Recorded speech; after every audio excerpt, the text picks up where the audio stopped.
Hey everybody, Brandon here from cadintentions, and today's video is the fourth in the series where I've partnered up with DraftSight to showcase some of the features, how easy it is to switch, as well as kind of operating it on a day-to-day basis. I want to thank DraftSight again for working with me and helping support the channel. I hope you guys have enjoyed these videos. Definitely check out the previous three. I'll put some links in the description below, as well as a playlist. In today's video, we're going to be taking a look at a handful of my favorite kind of tips and tricks for new users making the switch, or new users in general to drafting. These are going to save you some time and help you get familiar with DraftSight quickly, and I think you guys are going to really enjoy them. Let's get started.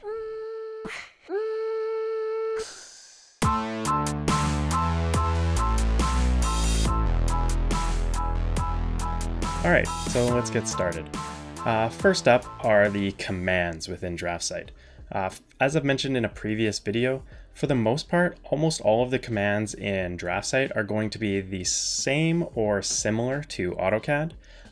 This can be super helpful and is going to save you a lot of time getting in, just knowing that the majority of the commands you've already learned or used in AutoCAD are available directly within DraftSight. For example, things like P-line are going to work right off the bat. Delete instead of erase, but erase is also going to work for you, as well as the majority of the shortcuts, quick keys, and alias that you're familiar with are going to work directly within DraftSight. For example, Control+1 is going to bring up the properties menu here, and hitting it again, Control and 1, is going to remove it, just the same as AutoCAD. One question that did come up was about Design Center, and if you're familiar with that in AutoCAD, it is a super useful toolbar and menu, and it can also be brought up by holding Control and hitting 2, just the same as it can in AutoCAD. This is where you can add or copy styles, layers, dimensions from one drawing to another quickly and easily. If you guys haven't used Design Center, make sure you check out my video on it, which you can find on the channel. Again, hitting Control and 2 is going to remove the Design Center, or in this case, Design Resources window from DraftSight. Next up, in keeping well in line with that, is alias editing, which can be accessed by right-clicking and going to your drafting options. That can also be accessed by using the drafting options command at the command line. And then from there, you can hit the plus sign here for aliases. And here you can see all of the different short command and command names within DraftSight. These can also be edited, and you can also create new alias for any commands that you use and would like to keep or edit the quick command to your liking. Next up is the status bar down here along the bottom. I just wanted to point out how similar it is to what you're probably used to in AutoCAD, albeit less cluttered, which I think is a benefit. You've got your coordinates on the bottom right here, your scales showing the active one, as well as the drop up or fly up window to choose a different scale. Then you've got all the typical snaps, ortho, grid. But what I wanted to highlight here is called TB layers. You can click it to turn it on and off, and right clicking and going to the settings is going to bring up the toolbox settings dialog box here. In the layers kind of tab or window, you can choose to set a default layer, line color, line style, or line weight to a particular type of entity. This can be a huge time saver if you put all of your, say, leaders on a text or annotation layer. You could find a leader here, change the layer name to, say, your layer that is designated for text or annotation, as well as set its color and style and line weight. And now every time you create a leader, it's going to default to that layer. You can always change it afterwards, but this can be a huge time saver, especially when you're trying to get things done quickly and stay consistent at the same time. You can scroll through the list to find the different entity types that are available to be preset with layers, and properties, but I highly recommend trying this one out. It's a feature that, as far as I know, is not in AutoCAD, and it's something I've really liked while playing around with DraftSight. So I'm going to hit cancel here, and then move on to the next tip or tool that I've liked, and that's the power trim tool. So I've drawn in a bunch of random line work here to demonstrate power trim a little bit better. It can be activated up on the top here on the home tab of the ribbon under modify. This little drop down here is going to show you power trim. It can also be activated or started by typing in power trim into the command line. Power trim gives you a quick way to trim or extend a bunch of objects simply by dragging your cursor around your drawing.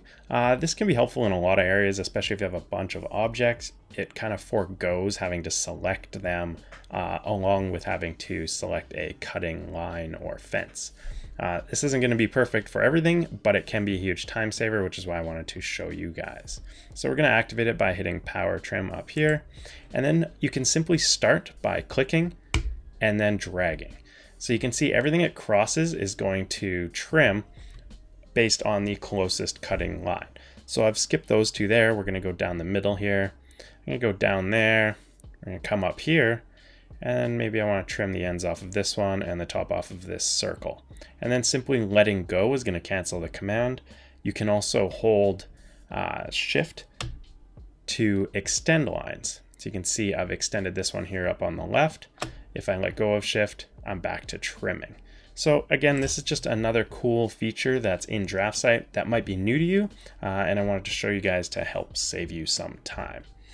Next up, I wanted to show you a feature that I thought was kind of cool. Since DraftSight comes from the same company that produces SolidWorks, there are actually a surprising number of mechanical specific tools built right in. This is similar to the mechanical tool set within AutoCAD.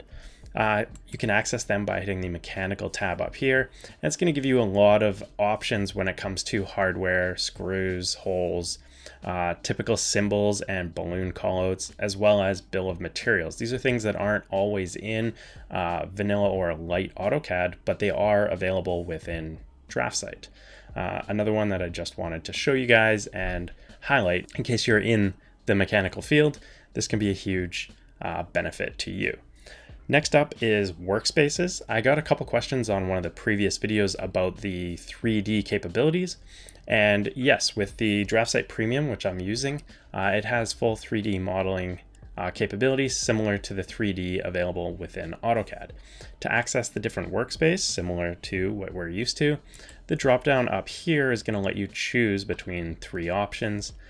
Classic, which gives you the old style look without a ribbon, as well as 3D modeling, which is going to bring up all of the available 3D modeling tools.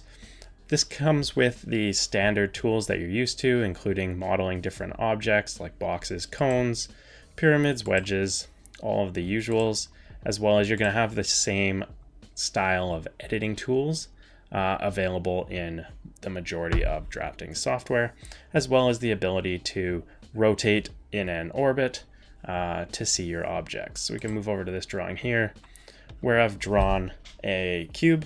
I'm going to type in orbit to simply orbit my view, and you can see I've already drawn a box here. It's the same kind of workflow that we're used to with AutoCAD or other alternatives, and I think if you guys are interested in modeling, this is going to be a perfect kind of jump in and you're going to feel right at home. Going along with kind of the 3D modeling workspace, I also wanted to point out the ability to change up your views within model space. Similar to AutoCAD, you can go to the View tab up here, change your UCS, or in this case CCS, coordinate systems, as well as change to Plan View on the fly. You can also use this orbit button up here, as well as choosing a different style of orbit, whether it's constrained, free, continuous, vertical, horizontal. You can move your object around and see kind of what's going on here. The other option on this render page here is to change the view style, which you're probably familiar with, from all of the same options, whether you want flat with edges, 2D or 3D wireframes, or hidden. All of the common options are available. Now, lastly, I just wanted to show you guys how easy it is to set up layouts and sheets similar to AutoCAD. Simply right-clicking on a tab will allow you to create a new layout tab, delete, rename, copy, or select them all. So these are all the same options we're used to, including creating a new one from a template, which by choosing a template, I'm using one of mine available on the site, cadintentions.com. You can then choose which sheet to bring in. I'm going to grab a 11 by 17 landscape. You can see it's brought in automatically. Title block all brought in to scale, and your layout is already set up. So that's just a great time-saving tip that I like to show everybody that doesn't use it or is new to drafting in general. So that's it for today's video. I hope you guys enjoyed it, along with the rest of the DraftSight series, where we've been taking a look at this AutoCAD alternative that I think you guys are going to really enjoy if you're looking for another option. I'll be sure to put all the links in the description below so you guys can check it out, download their 30-day free trial, or pick up one of the versions. I've been using the DraftSight Premium version, which is a great affordable option with all of these features, including Lisp programming, as well as the 3D modeling. If you've got any questions or things you guys like to see me try out in DraftSight, make sure you leave a comment down below, and don't forget to subscribe and like the video. Thanks for watching. Cheers.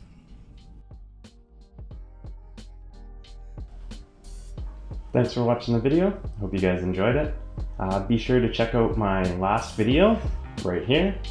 And don't forget to subscribe up here to make sure you're up to date and you see all my new videos. Thanks again. Cheers.